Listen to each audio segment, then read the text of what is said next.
Our next session will be with Professor Shannon Hunt, and her session is titled Using AI to Forge Real-World Clinical Readiness.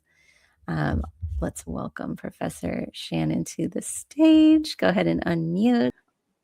All right. Well, we're going to start off. Good afternoon, 2 o'clock our time. I don't know what time zone you guys are in, but thank you so much for being here today. Again, I just want to pause and give a shout out to our amazing digital learning solutions team here at Los Angeles Pacific University for hosting this event. They've done a phenomenal job, and they are innovative and on top of everything associated with AI.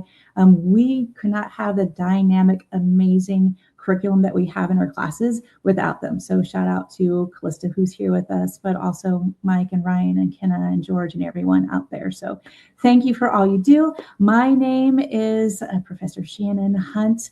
I have the privilege of being the lead faculty and program development coordinator for the Applied Psychology program here at Los Angeles Pacific University. I've been in higher ed as an educator for 16 years now. And so if you are on the other side here, I don't get to see everyone, but if you're out there and you're watching and you've been in education for a while, you have seen with me how, wow, education in higher ed has transitioned so much in the past 20 years. And now with AI, we have some really integral features we can add to our curriculum to help students prepare for career readiness. And in particular, what we're talking about today, if you are joining us today, again, I'm in the psychology field here, and we're trying to figure out how do we prepare our students effectively for clinical readiness, and how can we capitalize on AI to do this. So that's what we're going to dig into today. And also, if you are listening today, but you are not specifically in a human services type field, but you represent a program that you're preparing students to engage with people in any capacity in the future, well, what we're doing in our classrooms can be translated to yours as well, what we're doing with AI. So we're going to jump in, again, contextualized towards psychology, but can be translated to other fields as well. Okay, so in the field of psychology, anything associated with mental and behavioral health, if you're out there and you're an educator, you know this. We have this tension, right, between how we prepare our students from theory to practice, right? So in our programs, we are teaching students everything from the psychological theories to the tools, the techniques, but also things like how to do assessments and treatment planning, casting a wide net on everything associated with psychology. We're an applied psychology program, so teaching students the skills to practice them, to work with people, everything from empathy, unconditional positive regard, the types of questions we have to use, how to be an active listener, how to avoid advice giving, all these things that they're learning in the classroom and they're reading about, they're watching instructional media, they have written assignments. How do we effectively prepare them? That tension there between, okay, here's what we learned in theory. Now we have to prepare them ethically to be able to be in front of people who actually have real clinical challenges that they are faced with. And that is the tension we face, because there's an ethical responsibility that we hold to make sure our students are prepared, not just with what they've learned in the head knowledge, but how to actually put it into practice. And again, as applied psychology program, that is one of our huge emphases in our program, is to have students prepared to walk away from this program as a graduate and be able to go into the field. A lot of times students will go into graduate studies, but some will go right into the field and then be in the field when they go into graduate studies as well.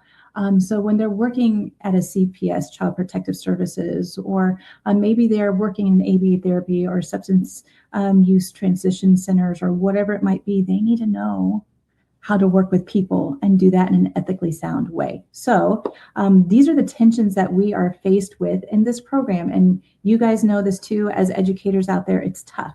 How do we effectively do that. And we found that AI has been such a benefit for this. And so there are three main buckets, so to speak, categories of what we're teaching students in the psychology field. And you will know this too. And of course, there are so many nuances of this because every class, we're teaching them unique factors associated with that topic. But we need to teach students effective communication skills. That's everything from active listening to applying empathy to demonstrating cultural competence, cultural humility, ethical reasoning, using open-ended questions, not giving advice, telling a client what to do. All these things we're teaching them. Also, how to be competent and being able to diagnose. So we're teaching them about the DSM, how to avoid quick diagnostic assumptions based on what they've heard on social media, that type of thing, how to use assessments. And our third category, obviously, is ethical reasoning. That is the foundation for every single thing that we do in the human services field. No matter what pathway our students take under the wide, broad umbrella of psychology, they have ethical codes and state laws that are guiding everything they do. And we need to prepare students for that. But when they engage with real people, sometimes that goes out the window and they have to be able to know what to do in real time associated with confidentiality, doing no harm. What does that look like? So these are the things that we're teaching students. And AI has come alongside to help us really prepare students in a better way to be able to work in a clinical capacity with future clients. Okay, so again, been an educator for 16 years. Some of you out there have been there even longer than I have, I'm sure. What we have traditionally done in the classroom is things like written analysis of case studies, right? Research papers on theories and treatment plans. They're practicing writing those treatment plans. They're practicing writing verbatim dialogues, both sides of the dialogue for the client, and them acting as the clinician, discussions, quizzes, and tests. And these are all setting them up for the high impact practice that we've learned from research from the AAC&U, American Association of College and Universities. Shout out to them, had a conference last week, which was amazing. But what they found in research is that high impact practices such as practicum, service learning, and internships are critical for student learning and preparation for career readiness. So we do all of these things in the classroom to prepare them to be in front of people. And we need something that fills the gap there, from writing assignments to being in front of people where they have the responsibility and we have the responsibility to prep them for client safety, right? Okay, so what have we done and seen in AI to advance clinical readiness for students? This is where I want to spend most of my time here, okay? I want to show you some demonstrations, but let me tell you a little bit about how we're using AI in our psychology classes. You may be doing this, you may have other ideas, bring them to the table at the last 5 minutes, okay? So we are using AI to serve in capacities where they are representing and simulating clients, okay? So for example, we are training AI characters, AI bots, to represent different cases, people, cultures, that type of thing. So for example, in our crisis intervention class, we have trained an AI character. And when I say we, again, cannot do this without our digital learning solutions team. They are amazing. I have a lot of crazy fun ideas a lot of times. I'm like, can we do this? And they help me do it. So get a team that is behind you and backs you with this. In our crisis intervention class, we have an AI character named Miguel, who is a 6-year-old little boy who saw his little brother get hit by a moving vehicle. He survives while they're playing ball, okay? And so the student steps in with this AI character who is Miguel, and I'm going to show you what that looks like, and has to be the chaplain at the hospital, and learns how to engage with this AI character in real time and know how to respond. One of the reasons why I love this approach to using AI in our classrooms, and I'm going to share a few more here of what we're doing, is students have the opportunity to practice as much as they want, but more importantly, they are submitting the entire dialogue. So they download the dialogue that they're doing with these AI characters that are simulating a client, okay? And I get to go through, and all the instructors get to go through and review what they said, how they responded to the body language of the client, which I'll show you, it shows in these AI demonstrations. How they responded to a child. What did they do when they're silent?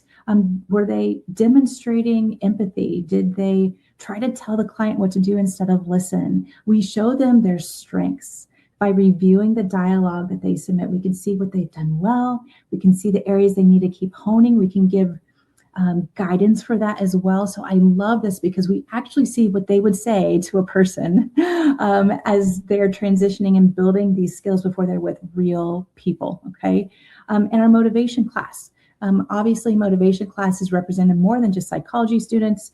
We are seeing students from interdisciplinary studies, health sciences, business, education. So we've designed AI characters to represent all those different fields, and students practice motivational interviewing based on their field they're going into. In our child psychology class, we have students who engage with an AI bot character that is designed to be a parent of a child who has multiple ACEs, adverse childhood experiences, and they conduct an ACEs assessment with the AI character. In our family systems class, we have multiple options that students can choose from multiple family systems so multiple AI characters they're engaging with and doing an initial intake interview and learning about this. And a key for all of these assignments is that they have very specific things they need to walk through. So they have to go through these steps for psychological first aid, or they need to use this assessment to do an ACEs assessment, or they need to go through these things and uncover this information for an intake, that type of thing. We also use AI characters and build them to prepare students for their capstone, right? So in their capstone, students are either doing a practicum or a psychoeducation project. And so we have them in the Capstone 1 class so students can practice engaging with different populations that we train our AI characters to be before they even get there. And then they self-reflect on how they're doing. I'm going to show you, I have the receipts, okay? I'm going to show you some evidence of what students are saying about these type of engagements and how they're learning and growing and preparing their skills for real engagement in clinical practice, okay? One really cool thing I want to show you today is we are also training students and provide assignment for them in the capstone where they are themselves training and building an AI assistant. We know in the mental and behavioral health fields that AI is becoming a part of it. And just in general, you either get on board or you get left behind when it comes to AI, right? We know that it's something where we have to learn and adapt and utilize AI in an ethically sound way. So we're training students to see the future that we're using in AI and psychology and other human services fields. And we're teaching them how to train AI assistants that provide psychoeducation. But in doing this, they also have to incorporate strong guidelines. Like the AI assistants they're training cannot give diagnosis, right? They do not give diagnostic advice of any kind. They refer people to an actual clinician, that type of thing. If there's serious situations where someone might be engaging and it's something where there's a safety issue, they refer them to professionals, that type of thing. So they're learning to train AI assistants with research so it can be utilized with people in the future. And they have to create the structure to do that and what to say, what not to say. I'm going to show that to you as well. Discussion, we use that.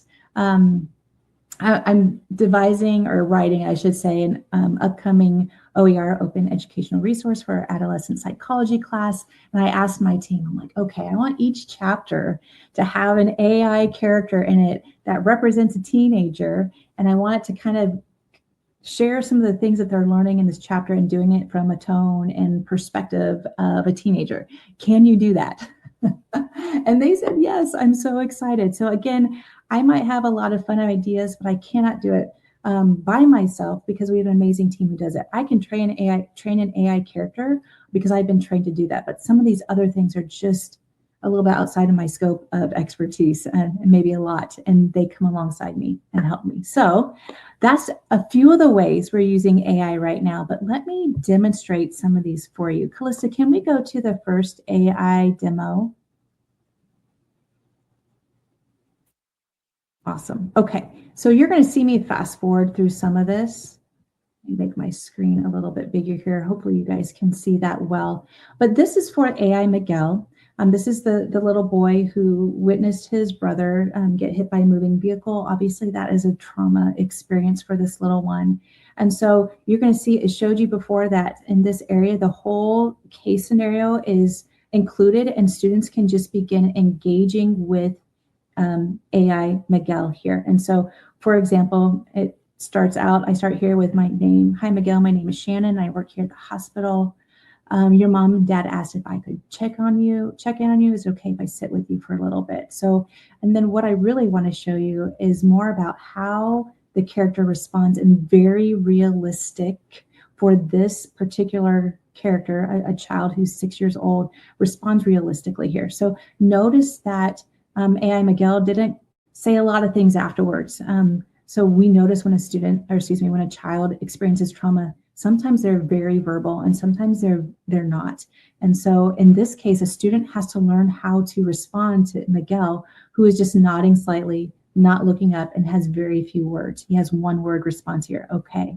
Then I ask Miguel, is it okay if I sit across from you? And he doesn't respond at all. Our students will have to learn how to engage with this AI character like they would with a real child who doesn't have any verbal responses. They have to pay attention to the body language and make sure they respond in a way that builds emotional and psychological safety for this child. Up in the left corner, you're also going to see where it gives some synopsis of the different parts of the dialogue, hospital check-in with Miguel. So these are great things and tools for students to learn how to engage in real time with very realistic responses from the AI character. We're going to take this a little bit further here. Take you to the 358 mark here. I want to show you some of the specific responses that Miguel has here. Notice here he says, no, I'm not. I told him to stop. I told him, but he didn't listen. He just ran. So AI Miguel is actually demonstrating some normal self-blame that a child would experience whenever they're with their little brother and he got injured. And so the AI does a great job of demonstrating this. Later on, I'm going to move forward a little bit here too. Notice around here that the AI asks the student who's representing a chaplain at a hospital if his brother is going to die. That is something very difficult that students don't really have an opportunity to prepare for in many ways, right? Even if they're in a class where they're partnered with their colleagues from class and they're practicing interviewing and counseling techniques. We have some of those classes, right? Like every program, but they're on non-clinical issues, right? To stay ethically sound. So they're like time management and such. These AI characters have realistic responses. So a student has to identify what they're going to say when the question is my little brother going to die? Obviously, so much trauma there. And so students will go through these dialogues and then submit the whole dialogue for the assignment, and the instructor gets to go through and give them feedback again on what they've done well, areas to keep improving upon, and they can keep going back to the assistant to keep practicing. All right, I'm going to transition to another area where we have used this. Looking at my time here. Okay. Here we go. In our motivation class, again, we have different AI characters that represent different programs, okay? So we have a character that is a high school student, so think of education, right? We have a character that is in the business world. We have a character who's experiencing difficulties with substance use, these type of things, and students get to choose which one they engage with, and they're practicing motivational interviewing. And again, the AI characters do a really great job based on the training they're given to represent these characters well. I will say this, it's important to go back and check and test these AI characters. Sometimes they will morph and do some things, but you'll notice it too if a student submits something. I haven't noticed that a lot lately, but it's something, it's continuing to advance, so make sure you're checking and practicing with them too to make sure everything, if they need any extra training on anything as well. Callista, can we move to the next demo as well? All right, perfect. Thank you so much. How much time do we have, Callista? We have about 12 minutes. Okay, so what you're seeing right here as well is, I'm not able to move the cursor. Can you move, Callista, where my, okay, maybe it's down here. There we go. My picture was in the way. Okay, so right here, this particular case is for our child psychology class, and it's for cases for a mother whose child has ACEs. Okay, so adverse childhood experiences. And the students come in and they read the case, and there's a few different ones offered in class, and they are going to walk through an initial meeting with Juanita, and then be able to go through an ACEs assessment with the AI character as well. So that's really a great experience for students as well. I want to bring you to, hang with me as I move forward here. If you want these different AI demos, I can send them to you later on. Yeah, obviously it takes a while because you have to read everything and be able to respond. So here we go. And this next demo I have for you, mental health counselor. Okay, so for our capstone classes, we want students to prepare to be able to engage either with clients in the field that they're going to be working with, or for our psychoeducation project, one of the things that students do is interview field professionals. So in that class, they have the capstone 1 class, they have the opportunity to engage with AI characters that represent clients of different ages and different needs, or professionals that they can practice interviewing with. Okay, so that's really fun as well. And then they talk about it in their discussion, which that's where some of our receipts come from, and I'm going to talk about that next. But this last one I really want to touch base with you about. Okay, I'm going to pause here for a second.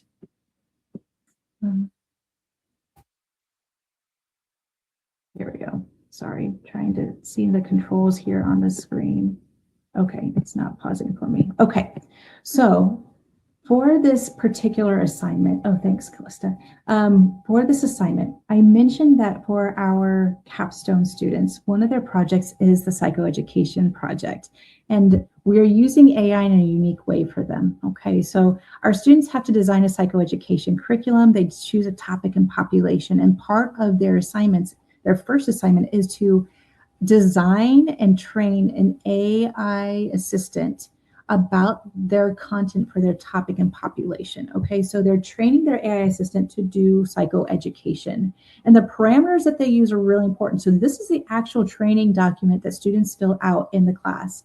And then in the next week, they put all of the links for their training assistants or the AI assistants in the week 2 discussion, and they all engage with each other's assistants. They provide feedback, peer evaluation. They learn from the AI assistants. It's really great. I love doing this. This is something new that we're adding to it. But let me go back to some of this demo here. Callista, I don't know if you can make, there we go. Okay. Here, I got the controls again. So if it will transition to that. It's showing, Callista, can you see on your end? It still looks like it's, on my end it's moving, but it's showing Juanita. Yeah, let me see if I can. What are you wanting it to show? I want it to go to around 9 minutes, and I have taken it there, but it's not. Here, let me pull it down and put it back up. See if that works. Thanks. Sometimes you just got to start it over again. Well, it looks like it's kind of stuck in a loop here for us. Okay, that's the other. Try 9. Take it a little bit further, maybe. Try this. Nope. Okay. Well, it's not going to. That's all right. So let me tell you what students are doing with us. Okay, so we can just take that off the screen and done with this demo. Can you put the slideshow back up when you have a moment? So what we're doing with that particular training document, students go through and they put all the research in. So all the information for their AI assistant is backed by scholarly research. And students submit this training document. So I go through and I grade and review and give feedback for all the things that they train their AI assistant on.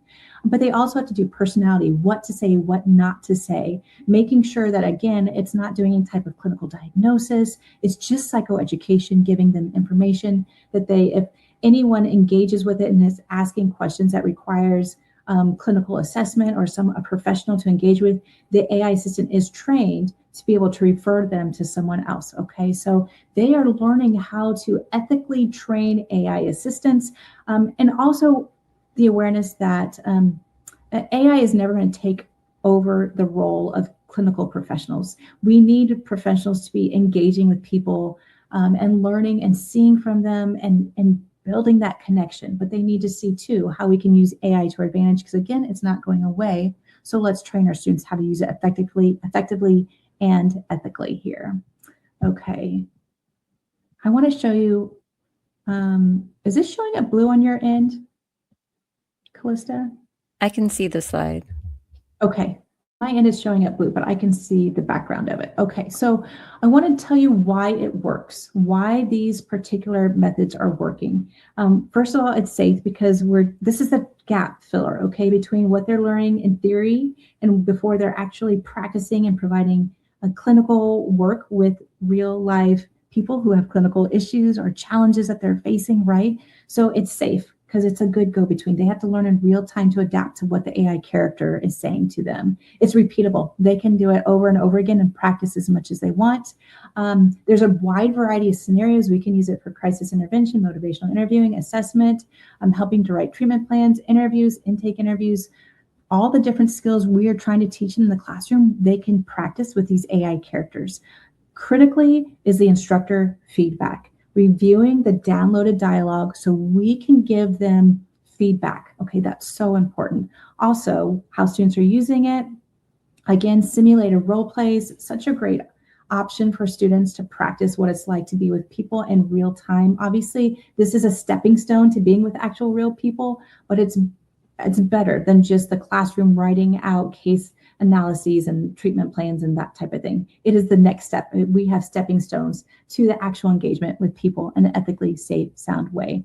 Obviously, they get to practice everything from empathy to de-escalation techniques to open-ended questions, how to not give advice, which we're always trying to make sure our students are not telling clients what to do, how to reflect and do some self-assessment of how they're doing too. And obviously the skills they develop is far-reaching. I want to provide some evidence and the receipts, so to speak, as we use that terminology nowadays. I have this in the next slide that talks about what some students are saying about their engagement and utilization of AI characters. And it was actually put in discussion form. They practiced in the practicum classes, and then they had to self-reflect on how they did. So I'm just going to read one of them to you. I love the transparency that the student had. It says, the interaction was challenging for me. I found it difficult to find the right words at times. I felt unsure of how to respond in a way that would be truly helpful. I noticed my internal desire to, quote, fix their pain, to offer solutions or comforting phrases that might ease their suffering. However, I quickly realized that my efforts to make things better were not what the person needed most. What they needed was someone to simply, be present with them in their pain, to listen without judgment or agenda, and to honor the depth of their sorrow. The experience revealed that while I'm growing in my ability to offer compassionate care, I still have work to do in releasing the need to resolve or repair emotional pain. It reminded me that grief is not a problem to be solved, but a sacred journey to be witnessed. In future interactions, I want to focus more intentionally on being fully present, offering the attention, empathy, and silence when needed. I want to practice listening more deeply, trusting that healing often begins when someone feels truly seen and heard. This role play was a humbling reminder that presence, not perfection, is often the most powerful gift we can offer those who are grieving. And I have multitude of these from students where they pause to reflect on how they did in these interactions with these AI characters. This next slide shows a few more quotes. We did a small study, a small sample study on the AI character in Miguel. He was the first one we used in the psychology program. and got some really interesting and valuable and good results from the study. I have a quote here from the study. I just want to highlight what we found out. One of the most compelling findings of the study is, and I'm having a hard time reading it because it's blue on my screen, consistent statistically significant relationship between perceived support and academic performance. So students who engaged with the AI characters had more perceived support than students who did not. Okay, and we compare it to having AI in the classroom with just a Spark, what we call Spark, who does Socratic questioning. It doesn't allow for that type of clinical dialogue. Okay, this suggests that while the type of AI tool may not directly influence grades, it can indirectly shape academic performance by enhancing affective experience, particularly to the sense of being supported. So what we found out is that students who are engaging with these AI characters to build clinical skills are feeling more supported, which of course impacts academic performance and persistence, right? And some of it could be the fact that they get the type of feedback about what they're actually saying. Maybe it's because they feel like they have the opportunity to develop more skills. There's more from that study. I just added a little bit there. But we need to wrap up here, but I want to pause and just thank you all for being here today. On this last slide here is my email address, shunt@lapu.edu. If you want, you can have these slides. If you want the demos, you can have that as well. If you have any questions, please do not hesitate to reach out. I really appreciate you being here today. I'm excited about what's happening with AI in the field of psychology. Thank you so much, Shannon. You always have so much wonderful information to share, and I love hearing about how you're using AI in your program. So thank you so much for being here today. Thank you so much, and to your team, because you guys make it happen. So I appreciate it. You make it fun.